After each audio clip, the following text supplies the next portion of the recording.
Sesaat lagi Anda akan menyaksikan Tech for Good in association with. Halo semua, salam kenal. Saya Satis dari channel YouTube K2G.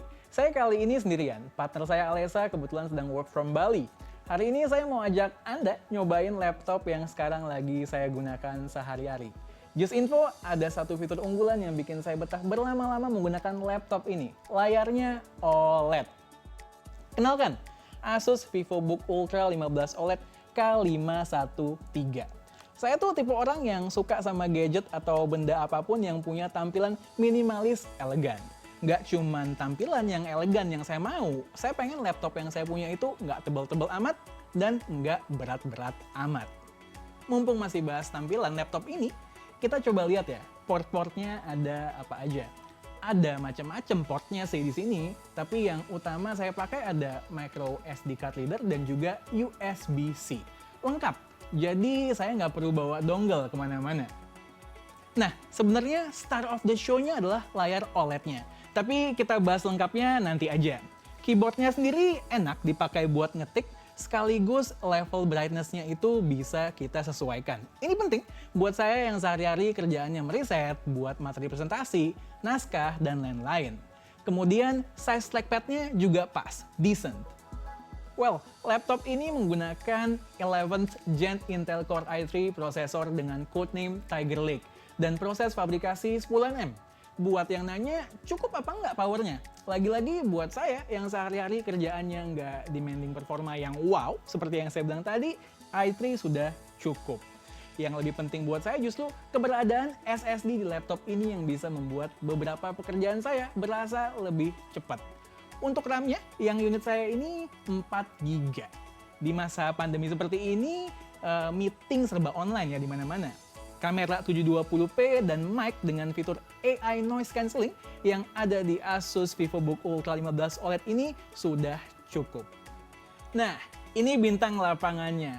Layar OLED super lega seluas 15,6 inch.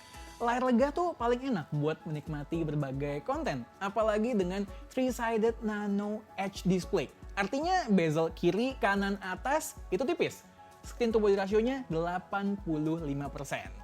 Tapi lega aja nggak cukup loh ya. Layarnya harus cakep juga.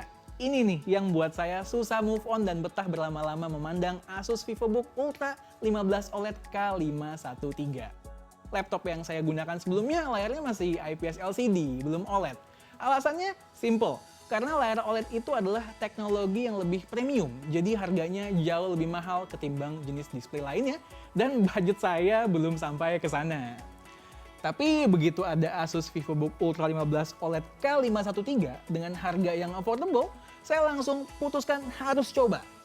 Saya mau sedikit jelasin nih, apa sih bedanya layar OLED dengan IPS LCD? IPS itu sebenarnya salah satu dari tipe layar LCD. Ada tipe lainnya juga seperti TN, MPA, dan lainnya.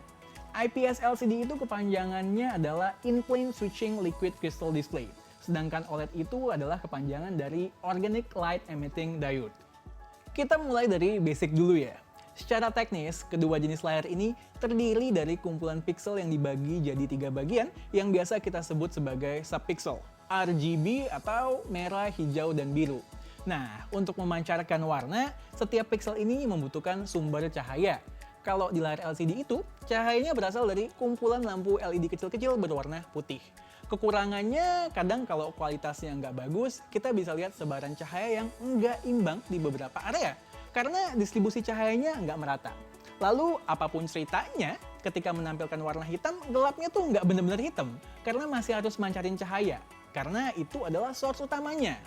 Nah, kalau OLED, sebaliknya, setiap pixel punya sumber cahaya sendiri. Artinya, nggak perlu backlight, jadi nggak ada layer tambahan, makanya bisa lebih tipis lapisan layarnya.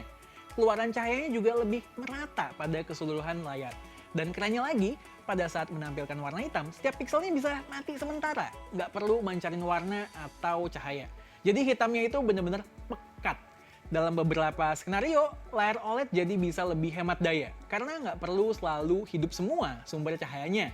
Lalu warna yang dihasilkan juga lebih jelas, benar-benar memanjakan mata, berkat kontras rasio yang sangat baik tentunya.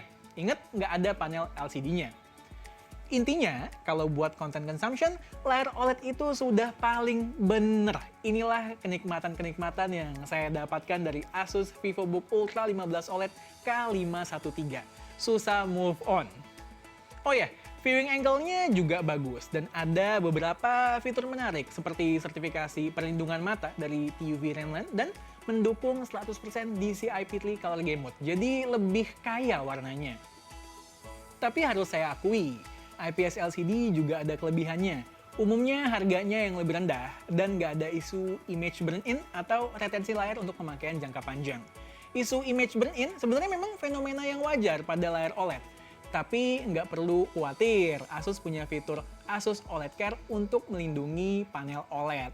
Di sini ada beberapa fitur yang bisa kita lihat, misalnya Pixel Refresh, jadi setelah laptop idle menampilkan gambar yang sama selama 30 menit, dia bakalan nampilin screensaver khusus. Terus buat bagian taskbar yang nampilin logo Windows dan teman-temannya, itu bisa otomatis di-hide, beserta ada beberapa fitur lainnya lagi. Nah, itu dia Asus VivoBook Ultra 15 OLED K513. Bagi yang pengen menikmati layar OLED di laptop dengan budget affordable, tanpa mengorbankan hal lainnya, laptop ini wajib dilirik. Saya Satis, sampai jumpa di Tech for Good berikutnya.